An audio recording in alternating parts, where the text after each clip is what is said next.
നമസ്കാരം. ഉള്ളത് പറയാം. ഗവർണറും സർക്കാരും തമ്മിൽ ഏത് തർക്കം വന്നാലും UDFന്റെ ആദ്യ പ്രതികരണം ഇത് കുറെ കണ്ടതാണ് എന്നാണ്. വൈസ് ചാൻസലർ നിയമനത്തിൽ ഗവർണറും സർക്കാരും കൊമ്പ് കോർത്തപ്പോഴും ഇത് തന്നെയായിരുന്നു പ്രതിപക്ഷം പറഞ്ഞത്. അത് തന്നെ സംഭവിച്ചു. കേസും വഴക്കും മുടക്കിയ കാശും എല്ലാം മറന്ന് മുഖ്യമന്ത്രിയും ഗവർണറും യോജിച്ചു.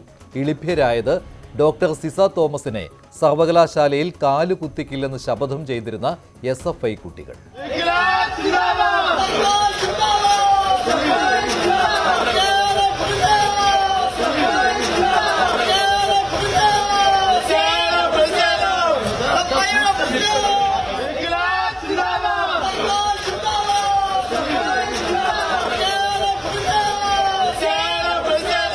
ഇങ്ങനെ ഈ സർവകലാശാലക്കകത്ത് ഇരുന്നു പോകാം എന്നാണ് VCയും VCയുടെ രാജാവെന്ന് VC കരുതുന്ന ഗവർണറും വിചാരിക്കുന്നതെങ്കിൽ, പ്രിയപ്പെട്ട ഗവർണർമാരെ, ഇത് കേരളമാണ്, ഓർത്തോളണം എന്ന് പറയാൻ SFI ആഗ്രഹിക്കുക. ഇത് കേരളമാണ്, സമര പോരാട്ടങ്ങളുടെ പൈതൃകമുള്ള കേരളമാണ്. അങ്ങനെ RSSന് പുറംവാതിലൂടെ വന്ന് പിടിച്ചുകൊണ്ട് ഉള്ള സമരക്കരുത്തല്ല ഈ കേരളത്തിന്റെ സമരക്കരുത്ത് നടന്നത്. ചാൻസലർ എന്ന് അദ്ദേഹം ഓർക്കേണ്ടത്, ചാൻസലർ അദ്ദേഹത്തെ ആരാണാക്കിയത്? അദ്ദേഹത്തിന് ഒരു തെറ്റിദ്ധാരണയുണ്ട്. അദ്ദേഹം രാജ്ഭവനിലേക്ക് വന്ന് കയറിയപ്പോൾ അദ്ദേഹത്തിന് കൊടുത്തുവിട്ടതാണ് ചാൻസലർ പദവി എന്നാണ്. അദ്ദേഹത്തിൻ്റെ ഫ്രസ്ട്രേഷനൊക്കെ നമുക്ക് നല്ലപോലെ അറിയാം. നിങ്ങൾ ഗോവയിൽ പോയി അന്വേഷിച്ചാൽ മതി. മുഖ്യമന്ത്രിയാവാൻ വേണ്ടി കുറേ നാൾ നടന്നതാണ്. ആര്? രാജേന്ദ്ര അർലേക്കർ ഗോവയിൽ. അങ്ങനെ മുഖ്യമന്ത്രിയാവാൻ വേണ്ടി ഗോവൻ തീരത്തൂടെ തെക്ക് വടക്ക് നിരാശനായി അലഞ്ഞു നടന്നപ്പോഴാണ്, ഇനി മോനെ, നീ ഇനി മുഖ്യമന്ത്രിയാവണ്ട, നിനക്ക് ഞാൻ നല്ലൊരു പദവി തരാം എന്ന് പറഞ്ഞ് രാജ്ഭവനിലെ കസേരയെ കൊണ്ട് ഇരുത്തിയിരിക്കുന്നത്. അപ്പോൾ BJP, ഗോവയിലെ BJPക്കാരോട് എന്തെങ്കിലും വൈരാഗ്യമുണ്ടെങ്കിൽ, മുഖ്യമന്ത്രി കസേര കിട്ടാത്തതിന് അദ്ദേഹത്തിന് എന്തെങ്കിലും സങ്കടമുണ്ടെങ്കിൽ, കഴുത കാമം കരഞ്ഞു തീർക്കുന്നത് പോലെ കേരളത്തിൽ വന്നല്ല കരഞ്ഞു തീർക്കേണ്ടത് എന്ന് പറയാൻ ഞങ്ങൾ ആഗ്രഹിക്കുകയാണ്. അദ്ദേഹം കരയേണ്ടത് BJPയുടെ ഓഫീസിൽ പോയിട്ടാണ്. അല്ലാതെ കേരളത്തിലെ വിദ്യാർത്ഥികൾക്ക് ഇടയ്ക്ക് ഈ പണിയും കൊണ്ട് നടന്നാൽ അങ്ങനെ വെറുതെ വിടാനൊന്നും നമ്മൾ തീരുമാനിച്ചിട്ടില്ല. ഗവർണറുമായുള്ള പോരിൽ മുഖ്യമന്ത്രി ഒത്തുതീർപ്പിലെത്തിയത് പാർട്ടിക്കും ഇഷ്ടമായില്ല. പാർട്ടി സെക്രട്ടേറിയറ്റിൽ മുഖ്യമന്ത്രിക്കെതിരെ ചോദ്യമുണ്ടായി. പാർട്ടിയും സർക്കാരും സംഘപരിവാറിന് കീഴടങ്ങുന്നു എന്ന UDF ആരോപണത്തിന് ബലം കൂടുമെന്ന ആശങ്ക ഉയർന്നു. തദ്ദേശ തെരഞ്ഞെടുപ്പ് പരാജയത്തിന് തൊട്ടു പിന്നാലെ മുഖ്യമന്ത്രിക്കെതിരെ പാർട്ടിയിൽ ചോദ്യം ഉയർന്നത് തന്നെ വലിയ കാര്യമാണ്. എന്നാൽ പാർട്ടിക്ക് മുകളിലാണെന്ന് മുഖ്യമന്ത്രി ഒരിക്കൽ കൂടി തെളിയിച്ചു. വൈസ് ചാൻസലർ നിയമനത്തിൽ ഗവർണറുമായി ധാരണ ഉണ്ടാക്കിയതിൽ മാറ്റമില്ല. മന്ത്രിമാർ ലോക് ഭവനിൽ പോയിട്ട് നടക്കാത്ത കാര്യം മുഖ്യമന്ത്രി പോയി സാധിച്ചു. ഒരു ദിവസം രാവിലെ 2 തവണ ഗവർണർ എന്നെ വിളിക്കുകയാണ്. ഞാൻ വിളിക്കുന്ന സമയമാണ്, അതുകൊണ്ട് ഫോൺ എടുക്കാൻ പറ്റുന്നില്ല. പക്ഷേ ഒരു തവണയല്ല, 2 തവണ അദ്ദേഹം വിളിച്ചു. അത് കഴിഞ്ഞതിന് ശേഷം വീട്ടിൽ നിന്ന് പറഞ്ഞു, ഇങ്ങനെ വിളിച്ചിരുന്നു എന്ന് പറഞ്ഞു. ഞാൻ അദ്ദേഹത്തെ അപ്പം തന്നെ തിരിച്ചു വിളിച്ചു. അപ്പോൾ അദ്ദേഹം പറഞ്ഞു, നമുക്ക് സംസാരിക്കേണ്ടതുണ്ട്, യൂണിവേഴ്സിറ്റി VCയുമായി ബന്ധപ്പെട്ട വിഷയത്തിൽ നിങ്ങളുമായിട്ട് എനിക്ക് സംസാരിക്കാനുണ്ട് എന്ന് പറഞ്ഞു. അപ്പോൾ ഗവർണർ അങ്ങനെ ഒരു ആവശ്യം ഉന്നയിക്കുമ്പോൾ ഞാനൊരു മുട്ടാപ്പോക്ക് നയം സ്വീകരിക്കുന്നത് ശരിയാണോ? നമ്മുടെ കേരളത്തിലെ ഉന്നത വിദ്യാഭ്യാസ മേഖലയ്ക്ക് ഗുണകരമായൊരു കാര്യമാണ്. ഉന്നത വിദ്യാഭ്യാസ മേഖലയുടെ ഭാഗമായി യൂണിവേഴ്സിറ്റികൾ ശാന്തമായ അന്തരീക്ഷത്തിൽ പോകണം. അതിന് ഈ നില തന്നെ തുറന്നും സ്വീകരിച്ചു പോകണം എന്ന് അദ്ദേഹത്തോട് ഞാൻ പറയുകയുണ്ടായി. അദ്ദേഹവും അത് അംഗീകരിക്കുന്ന നിലയാണുണ്ടായത്.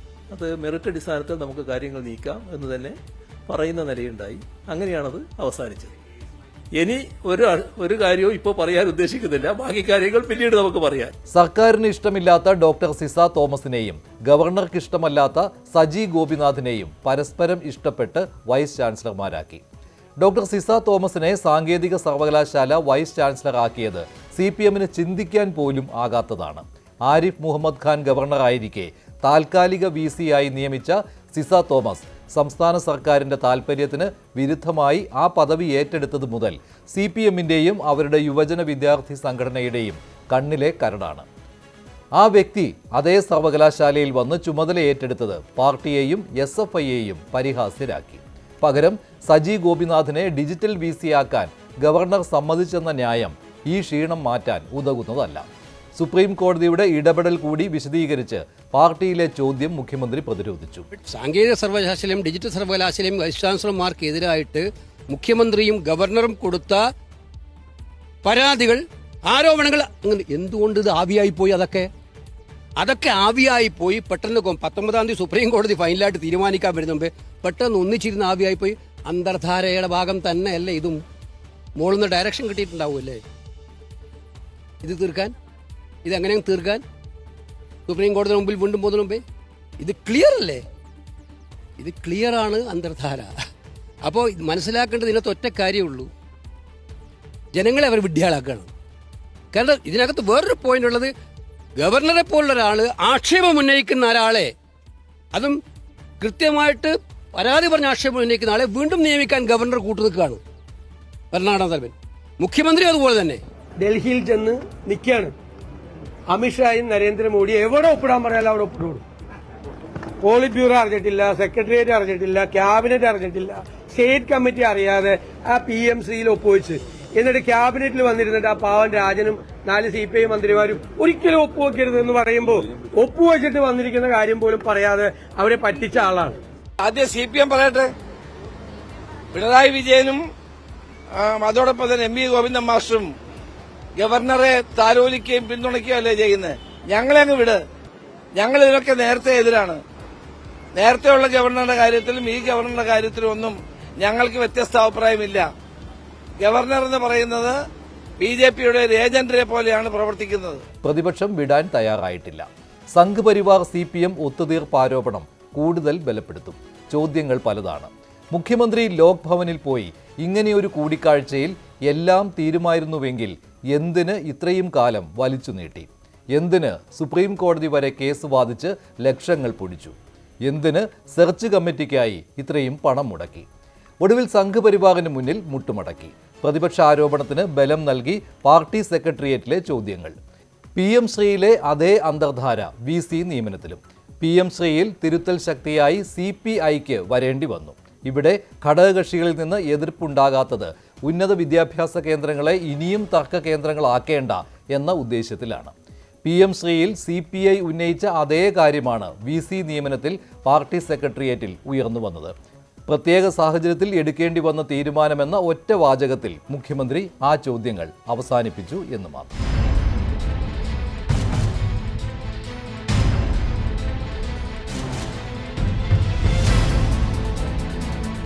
സ്വർണ്ണക്കൊള്ളയിൽ അന്താരാഷ്ട്ര പുരാവസ്തു മാഫിയയുടെ പങ്ക് ആദ്യം സംശയിച്ചത് ഹൈക്കോടതിയാണ്. ശബരിമലയെ കൊള്ള സങ്കേതമാക്കി മാറ്റിയോ എന്ന സംശയം ശരിയെന്ന് തെളിയുന്ന കാര്യങ്ങളാണ് ഇപ്പോൾ പുറത്തു വരുന്നത്. കൊള്ളയടിക്കുക മാത്രമല്ല, കളവ് നിയമത്തിന് മുന്നിൽ വരാത്ത വിധം മറയ്ക്കാനും ശ്രമം നടന്നിരുന്നു. അന്വേഷണ സംഘത്തിനാകട്ടെ സമ്മർദ്ദത്തിൽ നിന്ന് മാറാനും കഴിയുന്നില്ല. ഹൈക്കോടതിയിൽ നിന്ന് വിമർശനം കേട്ടാലും കുഴപ്പമില്ലെന്ന രീതിയിൽ അന്വേഷണം മുന്നോട്ടു പോയാൽ കോടതി സംശയിക്കുന്ന വൻ തോക്കുകൾ രക്ഷപ്പെടും.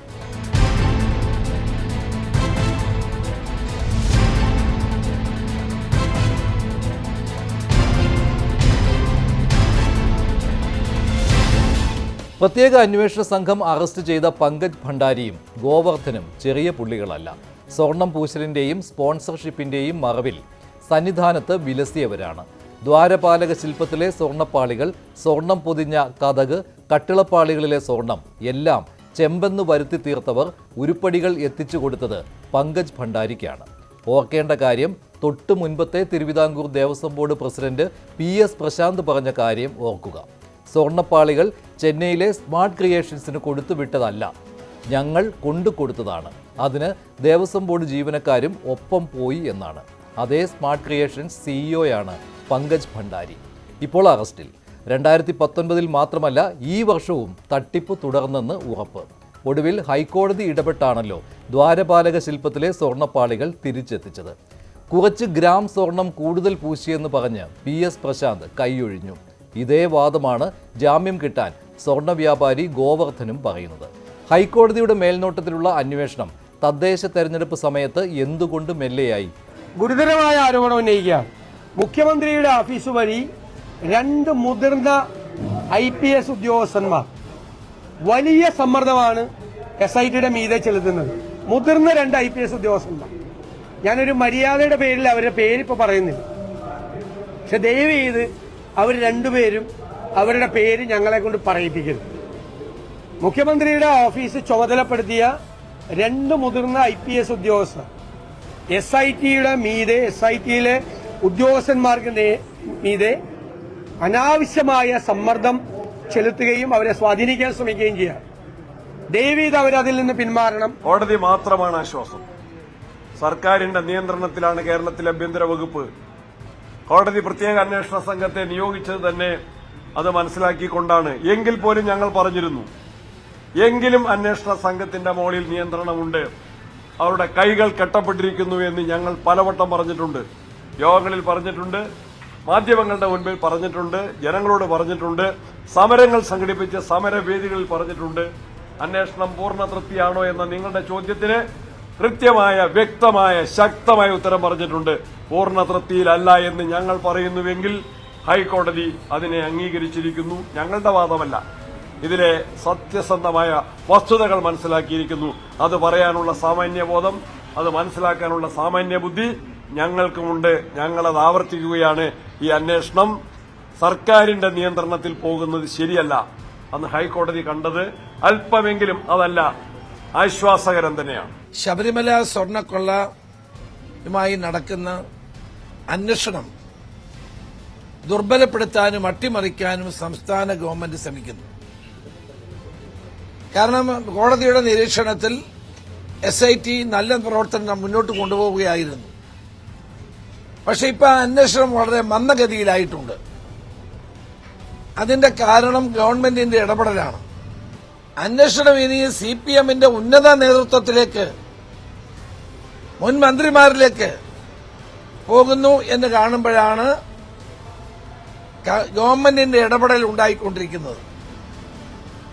അപ്പൊ സംസ്ഥാന ഗവൺമെന്റ് ഈ അന്വേഷണത്തെ അട്ടിമറിക്കാൻ ശ്രമിക്കുന്നു എന്നത് വളരെ ഗൌരവതരമായ ഒരു കാര്യമാണ്.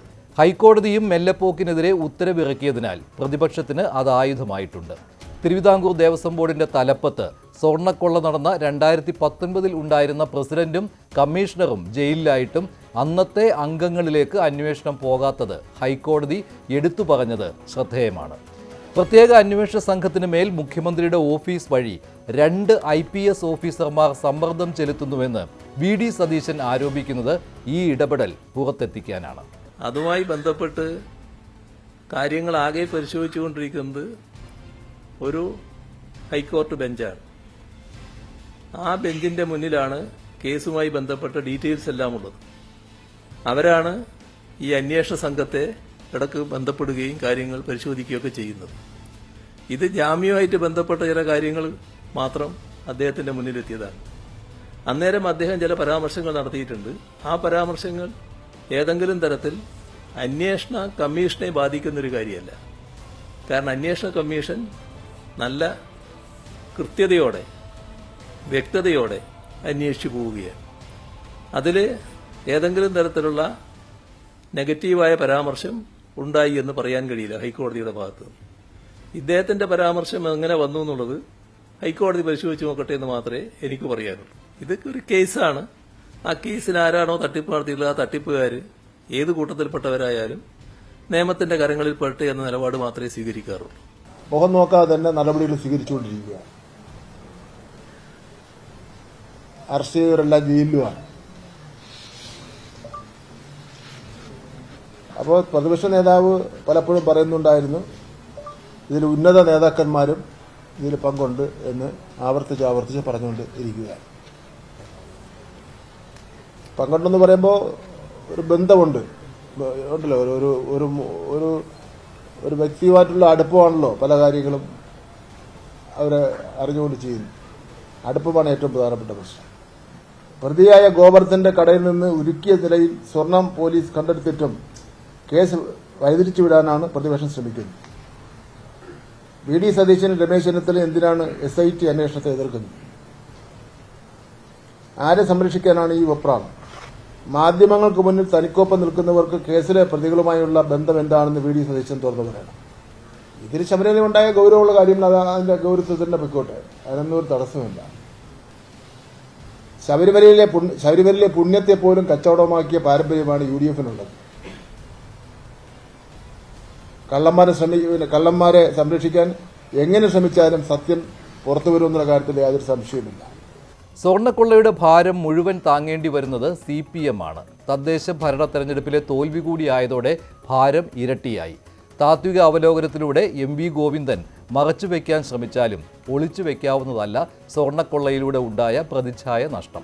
കുറ്റാരോപിതരാണ് കുറ്റവാളികളല്ല എന്ന ന്യായമൊന്നും ഇവിടെ വിലപ്പോവില്ല.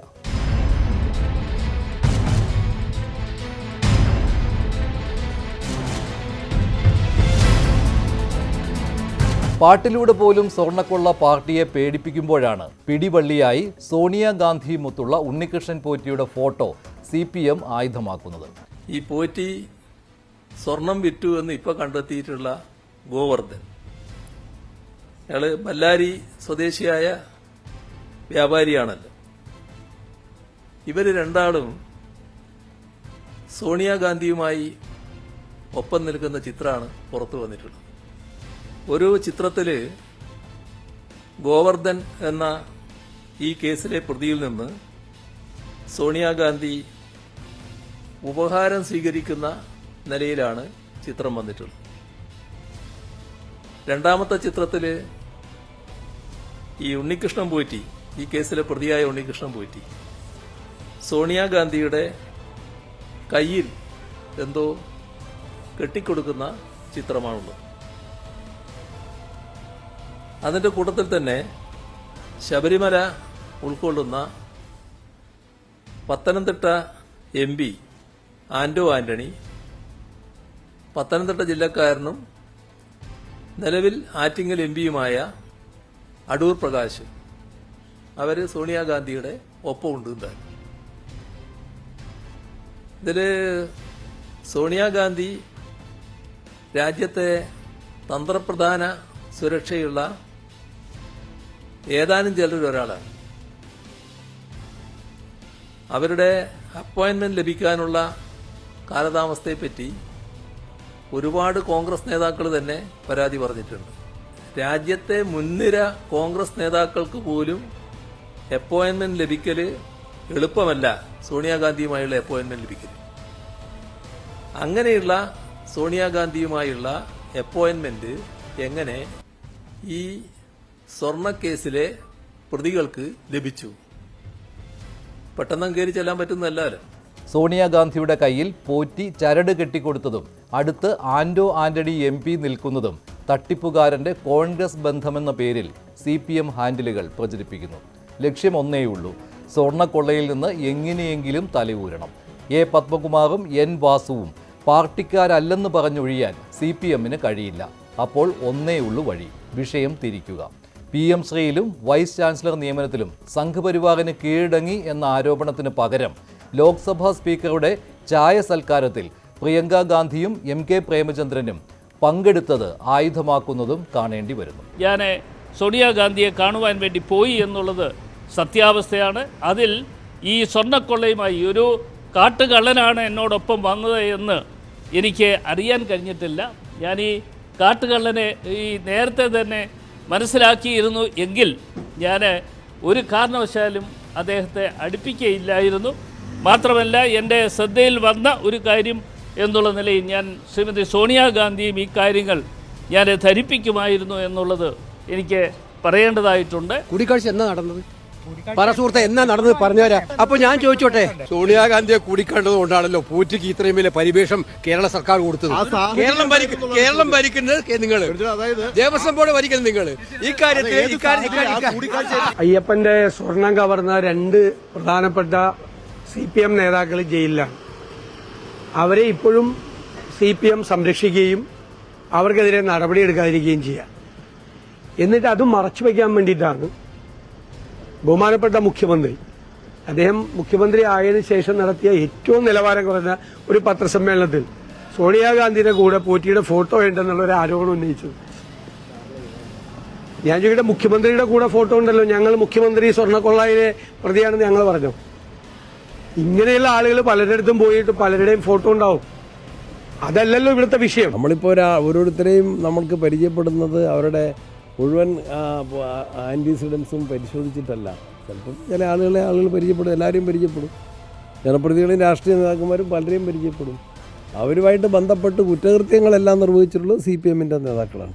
മുഖ്യമന്ത്രി അദ്ദേഹത്തെ തോളത്ത് കയറ്റി നിൽക്കുന്ന ഫോട്ടോയും വന്നിട്ടും ആരുടെ നിയന്ത്രണത്തിലാണ് ശബരിമലയിലെ കൊള്ള നടന്നതെന്ന് ഹൈക്കോടതി നിയോഗിച്ച മുഖ്യമന്ത്രി ഭരിക്കുന്ന വകുപ്പിലെ പോലീസുകാർ കണ്ടെത്തിയിട്ടുണ്ട്. അതിൽ നിന്ന് രക്ഷപ്പെടാൻ വേണ്ടി ഈ മടന്നിൻ്റെ ഞങ്ങൾക്കൊന്നും പ്രസക്തിയില്ല. അത്തരം പൊതുരംഗത്ത് നിൽക്കുന്നവരെ മന്ത്രിമാരെയൊക്കെ പലരും വന്ന് കാണും. ആ കാണുന്നവരുടെ ജാതകം നോക്കിയല്ല മന്ത്രിമാരെ അപ്പോയിൻമെൻറ്റ് കൊടുക്കുന്നത്. എന്നാൽ അതുകൊണ്ട് തന്നെ അതിനൊരു വലിയ പ്രസക്തിയുണ്ട്, അത് പുറത്തു വിടുന്നതിൽ പ്രസക്തിയുണ്ടെന്ന് വിചാരിച്ചില്ല. പക്ഷേ കഴിഞ്ഞ ദിവസം മുഖ്യമന്ത്രി വെറും സൈബർ ഗുണ്ടകളുടെ നിലവാരത്തിലേക്ക് താഴ്ന്നുകൊണ്ട് അദ്ദേഹത്തിൻ്റെ ഭരണകാലത്ത് നടന്ന മോഷണം, അതിന് മുമ്പൊരു ഘട്ടത്തിൽ സോണിയാഗാന്ധിയെ കണ്ടതിലേക്ക് വിരൽ ചൂണ്ടിക്കൊണ്ട് ആക്ഷേപം ഉന്നയിച്ചപ്പോൾ ഈ ചിത്രത്തിനും പ്രസക്തിയുണ്ട് എന്ന് തോന്നി. കാരണം മറ്റൊന്നുമല്ല,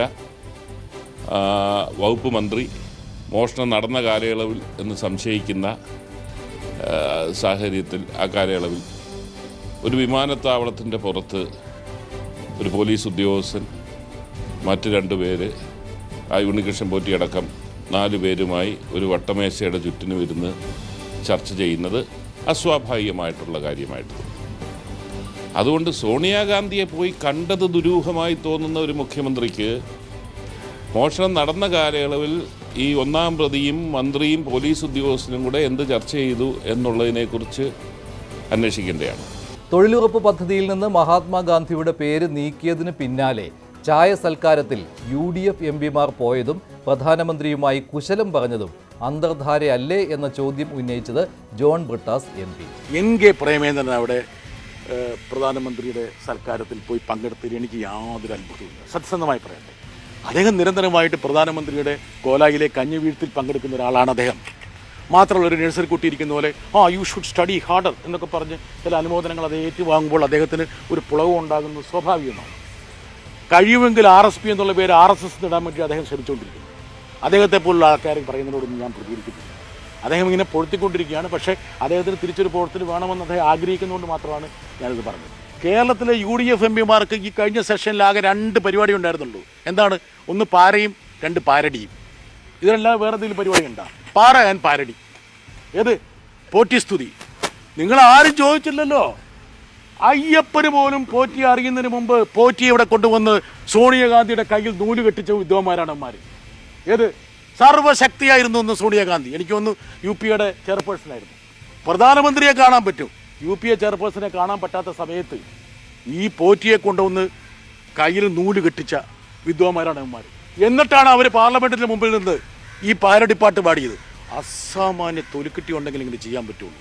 അതേ സമയത്ത് തന്നെ സ്വർണ്ണക്കൊള്ളയിലെ ഇടനിലക്കാരൻ ഉണ്ണികൃഷ്ണൻ പോറ്റി കോൺഗ്രസുകാരുടെ അടുത്ത സുഹൃത്തെന്ന് സമർത്ഥിച്ച് ശബരിമലയിൽ പോറ്റിയെ കയറ്റിയവർ ഞങ്ങളല്ലെന്ന് ജനത്തെ ബോധിപ്പിക്കാനുള്ള തന്ത്രപരമായ നീക്കം. ഇതുകൊണ്ടൊക്കെ 2 CPM നേതാക്കൾ ജയിലിൽ കിടക്കുന്നത് മറയ്ക്കാൻ പാർട്ടിക്ക് കഴിയില്ല. അന്വേഷണ സംഘത്തിൽ സമ്മർദ്ദം ചെലുത്തി വഴിതിരിച്ചുവിടാൻ ശ്രമിച്ചാലും 2019 സന്നിധാനത്ത് നടന്നത് സ്വർണ്ണക്കൊള്ളയല്ല എന്ന് സ്ഥാപിക്കാൻ ആവില്ല. അന്ന് ദേവസ്വം വകുപ്പ് ഭരിച്ച കടകംപള്ളി സുരേന്ദ്രന് ഉറക്കം കിട്ടാത്തതിനും മറ്റു കാരണം തേടേണ്ടതില്ല.